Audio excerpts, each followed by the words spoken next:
Good morning, and thank you for being with us on THV 11, streaming on THV 11 Plus. I'm Karen Fuller. I'm Hayden Balgavy. Happy Friday morning, everybody. Meteorologist Tracy Bean hanging out for another hour. Ashley King in the house. Well, Tracy, I guess you're hanging out for like another 4 hours because you go till 10 o'clock. She never goes home. I don't have anything else to do.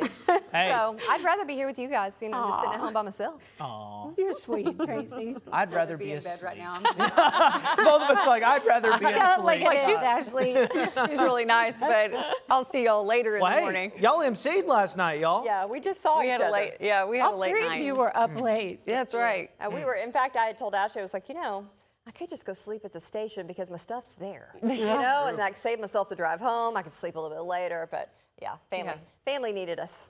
So it was a good time, though. We were with Special Olympics. It was casino night. So they were fun. And Big Hayden, you did winners. something. I was with Our Kids. Yes, Our Yeah. Kids Read in Argenta, which was a fantastic event. It was a busy night, but hey, we're here. We're ready to rock and roll, and it's Friday. Yeah, ready for the traffic weekend. and weather could be rough, but luckily right now both are looking very good. They are looking great, and it's going to be a beautiful weekend for the most part as well. As perfect as this week was, next week we're not going to see such a perfect week, but we need the rain. So that's the good news there, but we'll get into all of that. Let's start out looking outside. It is beautiful again this morning, and we're seeing those temperatures a bit warm, but we are going to see that sunrise here before long, and we've got about less than 45 minutes, 6:43, and that sunset at 7:38, and 59 in the capital city. That humidity around 81%, and that'll increase as well as we're heading into the weekend. So that's still seeing those southerly breezes out there across the state. We've got a few 60s already as we are only at 6 a.m. So things are going to warm up quite a bit today, and looking for those highs in the 80s for the most part. But we will start to see some showers develop from an approaching cold front. They're going to stay up here, but some of these could be a bit strong at times. But I'm going to go through all of that just in case you're headed that way, or you've got a student in Fayetteville, just to make sure you know what's going on. So we'll talk more about that here in just a few minutes. But Ashley, so far traffic has been really quiet, and hopefully we're going to continue to see that as we are heading into the next few hours.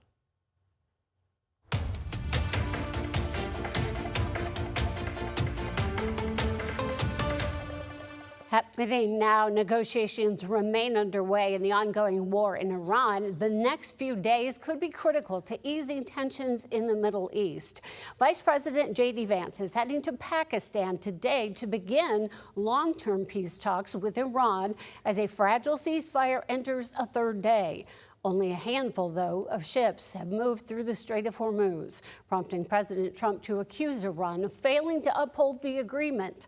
Meanwhile, U.S. forces say they remain on standby as Israel continues strikes on Hezbollah targets in Lebanon, even as the U.S. prepares to host new talks between Israel and Lebanon in Washington next week. We are also keeping a close eye on the measure of inflation this morning, with the tensions rising in the Middle East continuing to push oil prices higher. AAA says the national average for regular gas is about $4.16 a gallon, with diesel now at $5.68. Also, economists say those higher fuel costs could be driving inflation. THV 11's Maya Ellison spoke with experts and people feeling it firsthand about what it could mean for your wallet.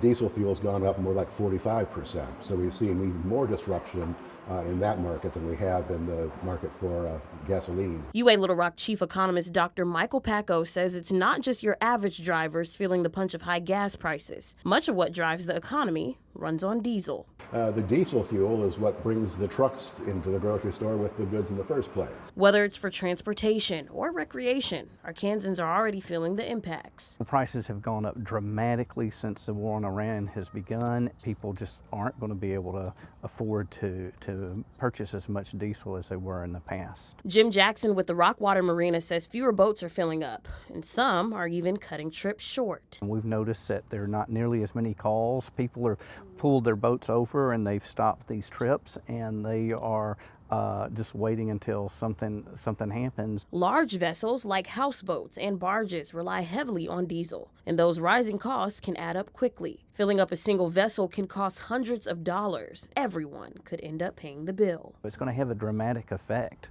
on the cost of shipping. It's got to have a tremendous effect on their cost of transportation of goods, and that's going to have to be paid, passed along to the consumer. And it's not just businesses. Public services are feeling it too. So as we make budgets every year, knowing that fuel, both unleaded and diesel, fluctuate, we do project those numbers so we always have an ample supply of fuel for the city's assets.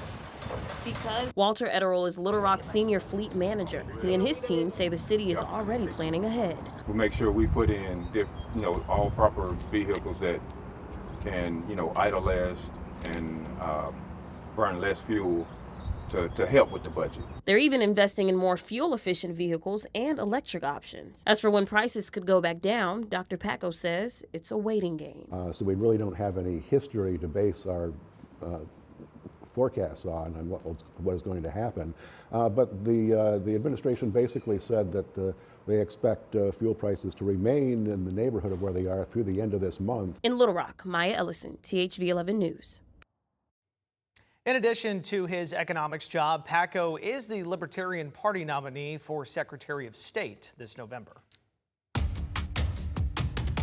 6:06 this morning, a Bryant bar at the center of attention is now one step closer to a decision that could impact its liquor license. State regulators questioned the owner Thursday morning as allegations of past incidents continue to bring controversy. THV 11's Tamer Knight joins us from the studio now with the latest details. Good morning, Tamer. Well, good morning, Karen and Hayden. The owner of Brooks Brothers Brewing is defending his business after a heated hearing with the state's Alcoholic Beverage Control Board. The controversy stems from a lawsuit filed by former Bryant police detective Shauna Hastings.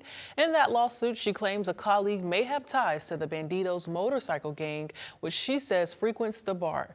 During Thursday's hearing, the owner, Dr. Jesse Burks, faced questions from state regulators, as well as claims about a hidden room inside the business. The board says Burks did not have a proper permit to serve alcohol from late 2023 until early of this year.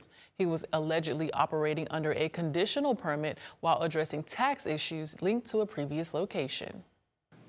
I never recall him telling me you can't serve any alcohol right now, because I'm thinking I have a permit, I just have these other little things I have to do. Regulators also asked about a fight last June that left 2 people injured and pointed to 7 other incidents reported since January 2024 involving public intoxication and physical disturbance. Now, Burke says the quote hidden space is simply a storage area in plain sight and maintains his innocence, saying he believed he was allowed to continue serving alcohol. However, the ABC board says the lack of awareness is not an excuse, and Burks could face fines of up to $4,000 with an opportunity for an appeal. Reporting for THV 11 News, I'm Tamer Knight.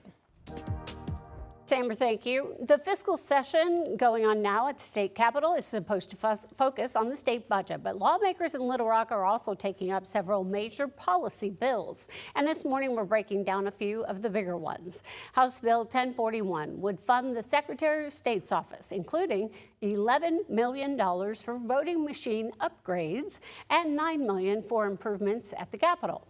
House Bill 1077 would add restrictions on how some welfare payments can be spent as part of funding for the Department of Human Services. And House Bill 1005 lays out the funding framework for the Department of Education, including money for school choice programs and free school meals. Critics of the state's school choice programs are pushing back with new legislation aimed at tightening how education freedom accounts can be used and who qualifies. State Senator Brian King and Representative Jim Wooten have filed companion bills that would cap funding for homeschool students and add new testing requirements for private school students using EFA funds. Opponents, including the state's largest teachers union, argue the program pulls money away from public schools. You can't underfund something and expect it to succeed. You need to make sure that our public dollars go to where they're needed the most. And the most are our vulnerable students. This school year, more than 44,000 families receive nearly $7,000 each through the program, while public schools receive about $8,000 per student through separate funding.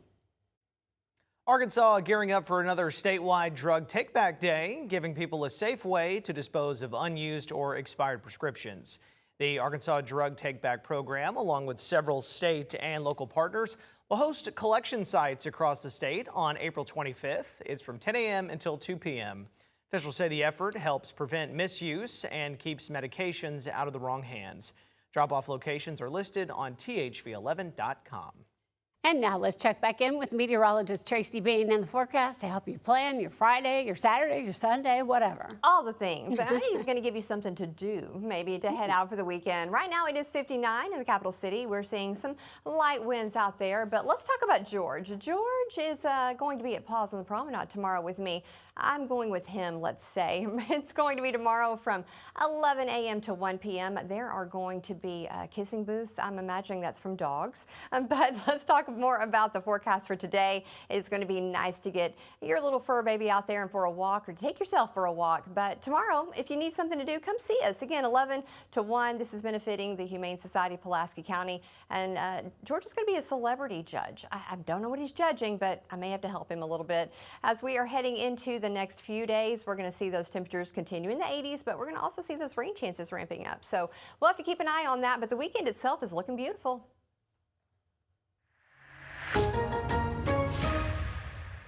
And traffic is looking good. It's looking beautiful as well right now. We don't have a lot of cars on the road just yet, so no issues. We are looking at the interstate right now here at 4th, actually at 30 and Interstate 40.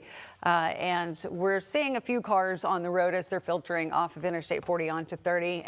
Not a backup or major slowdown right now. And as you can see here with our live traffic map, we're looking at all green across the board. So no issues. We'll check it again coming up soon.